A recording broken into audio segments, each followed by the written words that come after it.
एक तरीका और देखो, अब एक कॉन्सेप्ट और आपसे बहुत पूछता क्वेश्चन कि how to find angle between tangents. ठीक है, अब मैंने ये यहाँ से एक कैसे पैराबोला की इक्वेशन होगी और ये एंगल पूछेगा। एक तो वो यार अब ये कॉन्सेप्ट हो गया कौन सा थोड़ा लंबा नहीं हो गया, खतरनाक सा हो जाएगा ना, एस एस वन इस टी स्क्वायर की बहुत बड़ी इक्वेशन बनेगी। ठीक है, अब देखो इसका किसी तरीका क्या है कि मुझे पैराबोला की इक्वेशन की मैंने वाई स्क्वायर इज 4x और एक पॉइंट दिया है h कॉमा के। ठीक है, और मुझसे कह रहा है यार ये एंगल फाइंड करो। ठीक है, तो देखो सबसे पहले मैं लिखूंगा इक्वेशन। देखो क्या इक्वेशन होती है बताओ, y is mx plus a by m। बोलो ये टेंजेंट की इक्वेशन होती है, ये कहाँ से पास कर रही है? ये दोनों जो वो h कॉमा के से पास करी इक्वेशन। ठीक है, तो मैं इसको h कॉमा के से पास करा दूंगा, तो k is equal to m h plus a by m. ठीक है, इसको सॉल्व करोगे तो you will get m h square minus m k and plus a is equal to 0। ये क्वाड्रेटिक इक्वेशन बन जाएगी। बोलो मानस, ये बस इसको सिंप्लीफाई कर दो, तो कुछ नहीं, मैंने इसको क्रॉस एम के हो गया, ये एम स्क्वायर एच हो गया प्लस ए, फिर इसको एम के को उधर ले आना तो इक्वेशन बन जाएगी।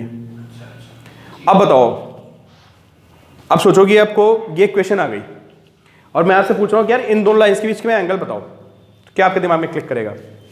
ये क्वाड्रेटिक इक्वेशन है, एम की 2 वैल्यूज आएंगी। ठीक है, एम की 2 वैल्यूज आ जाएंगी यहाँ से, और आपको एंगल पता है तो लाइंस के बीच में कैसे निकलता है, m1 minus m2 upon 1 plus m1 m2। क्यों? tan theta is equal to कितना, m1 माइनस m2 अपॉन कितना, तो m1 माइनस m2 कैसे फाइंड करेंगे यार? वैसे या तो इसके रूट्स निकाल दो आप, अब रूट्स नहीं निकालना है तो मैं पता है कि प्रोडक्ट ऑफ रूट्स क्या होता है, c बाई ए, है ना। अब वैसे भी कर सकते हो, आपको नहीं निकालना है कि a x square plus b x plus c is equal to c में जो अल्फा बीटा होता है that is c by a, और अल्फा प्लस बीटा कितना होता है माइनस बी बाई ए, और आपको अल्फा माइनस बीटा निकालना है तो under root alpha plus beta का whole square minus four alpha beta आप लिख सकते हो। समझ गए? तो अब दो कॉन्सेप्ट हो गए हमारे पास कि अगर हमारे पास ये एक्सटर्नल पॉइंट दिया है और हमें क्या निकालना है टेंजेंट के बीच में, ये सर्कल में भी चलेगा सब में चलेगा, समझ गए ना। तो या तो पेयर ऑफ टेंजेंट की इक्वेशन लिखो, वहां से वो फॉर्मूला लगाओ, या फिर क्या करें आप स्लोप की फॉर्म में लिखें, वहां से m1 m2 निकालें और फिर आप यहाँ पुट कर दें। ठीक है, तो ये ज़्यादा इजी पड़ता है, तो इससे हम लोग एंगल निकालते हैं। ठीक है,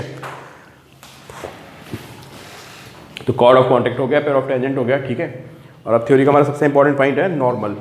नॉर्मल बहुत सारी कहानी है। ठीक है, तो लिखिए आप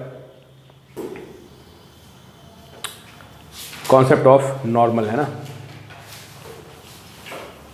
सर ये मॉडल में नहीं आएगा यार दो एंगल आते हैं ना एक्चुअली, समझे ना।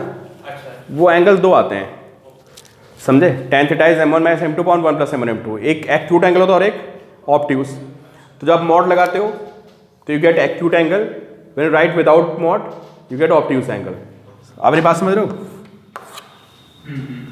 एक एंगल ये होता है लाइंस के बीच में और एक ये होता है।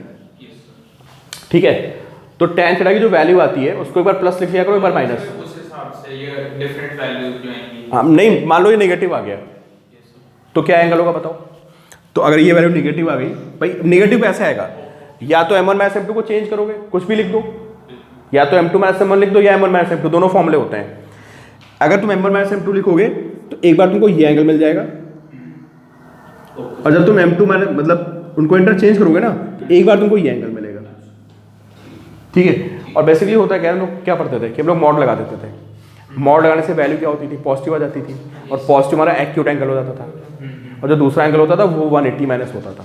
देखो ना, अगर ये एंगल थीटा तो कितना होगा, ठीक है। तो मॉड लगाने पे सिर्फ ये होता था कि हमें क्या मिल जाता था, एक्यूट एंगल। अब मॉड नहीं लगाओगे और अगर वैल्यू आपकी निगेटिव आ रही है तो ऑब्ट्यूस एंगल मिल जाएगा, क्या दिक्कत है। ठीक है, खैर एक पॉइंट ये हो गया। ठीक है, अब आते हैं लोग नॉर्मल पे। अब देखो भाई, नॉर्मल लिखने के लिए मतलब पैरामेट्रिक फॉर्म सबसे ज़्यादा यूज होती है, उसी से क्वेश्चन सॉल्व होते हैं आपके, ठीक है। तो एक बार बनाइए ellipse y square is 4x को ड्रॉ करिए and take a point 80 square comma 280, equation of normal, ठीक है। अब हमें कैलकुलस मेथड पर रिलाई करना है, ठीक है। तो भाई यहाँ पे एक पॉइंट ले लिया मैंने, this point is 80 square and comma 280। आपको पता है ना कैलकुलस मेथड हर जगह चलता है, वही सबसे रिलायबल होता है।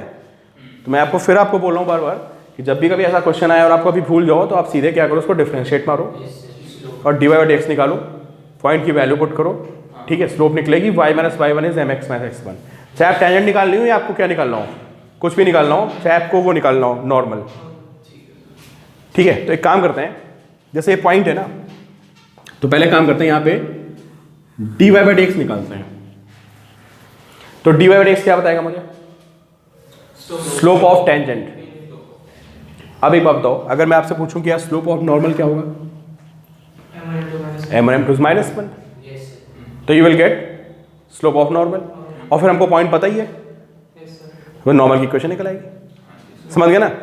तो मतलब आप ये ध्यान रखना है कि अगर आपको ये सब फॉर्म्स याद नहीं रहती, वैसे तो याद ही रखनी है आपको, दैट इज इजीएस्ट अगर आपको टाइम बचाना है। और इनकेस कभी आप फॉर्म भूल भी जाते हो तो क्या है, डिफरेंशिएट मारो, स्लोप निकालो, इक्वेशन ऑफ टेंजेंट आ जाती है, ठीक है। तो चलो एक काम करते हैं, अभी हमें पहले यहाँ पे dy बाई dx निकालना है, ठीक है। तो बताओ कितना आएगा, श्योर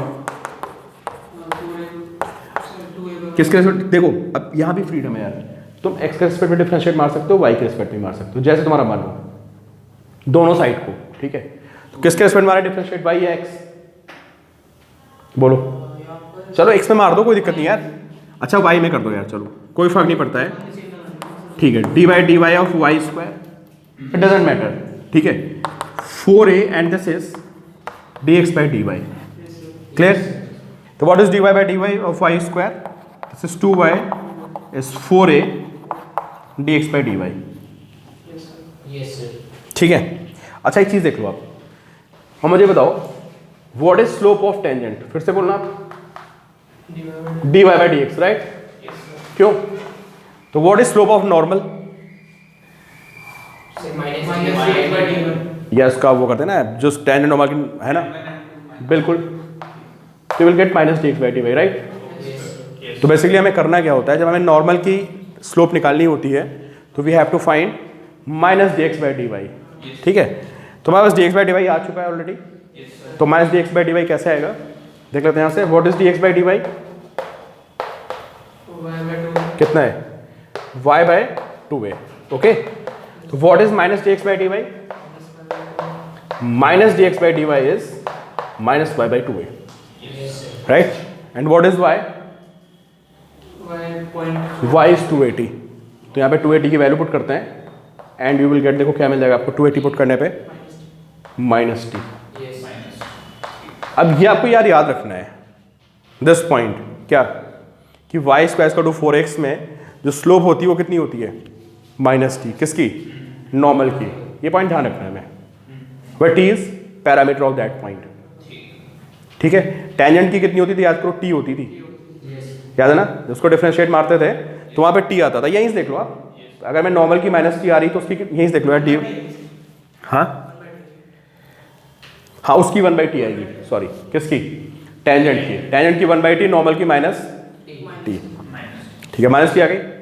अब एक काम करते हैं, अभी आप नोट कर लेना, इक्वेशन लिख लेते हैं किसकी, बताओ क्या बनेगी। अब आपको पॉइंट पता है और नॉर्मल की स्लोप भी पता है, तो y minus y1 is equal to m कितना है, minus t and x minus 80 square, ठीक है। तो कितना आएगा ये, y इज इक्वल टू कितना, tx है ना, नहीं माइनस tx और प्लस 280 एंड माइनस 80 क्यूब, ठीक है। अगर आपको ये फॉर्म याद हो जाती तो बहुत अच्छी बात है, ठीक है, लेकिन स्लोप फॉर्म याद होना बहुत जरूरी है। अब स्लोप कितनी थी बताओ यहाँ पे, तो इसका मतलब हम लोग t के प्लेस में क्या पुट कर देंगे, भाई स्लोप कितनी थी बोलो, अभी हमने प्रूफ किया ना, स्लोप इज माइनस t, तो यहाँ पे जहाँ पे टी है वहाँ पे माइनस एम ना, जहाँ पे टी है वहाँ पे माइनस एम पुट कर देंगे, क्योंकि अल्टीमेटली मैं स्लोप की फॉर्म लानी थी यार, बात समझो ना। अल्टीमेटली में लाना क्या था, हमें स्लोप की फॉर्म लानी थी। जैसे ना टेंजेंट में स्लोप फॉर्म पढ़ी थी ना, m x plus a by m, वैसे पैराबोला के क्वेश्चन भी स्लोप फॉर्म में ही मोस्टली सॉल्व होते हैं 90% प्रॉब्लम्स, ठीक है। तो इसलिए मैं इसको स्लोप फॉर्म में लिख रहा हूँ। तो in place of t I can write minus m, तो जब मैं टी को माइनस एम लिखूंगा तो देखिए we have m x minus what 2 AM and minus a m cube plus a m cube. देखो इसको तो याद ही करना पड़ेगा। ये किसकी क्वेश्चन आ गई? समझ गया ना, किस फॉर्म में? स्लोप फॉर्म में। इक्वेशन ऑफ क्या? नॉर्मल। और पॉइंट ऑफ कांटेक्ट क्या आएंगे बताओ इन स्लोप फॉर्म? टी के प्लेस पे पुट कर देते हैं क्या? माइनस एम पुट कर देते हैं, तो m square minus 2m। Clear? तो what is point of contact? M square comma minus 2m। अब ये रिजल्ट आपको फाइनली लिखना है कि if slope is given, for a given slope, equation of tangent is this and this is point of contact. Clear? तो ये हमें finally निकालना था, इसको आप नोट कर लीजिए प्रॉपर।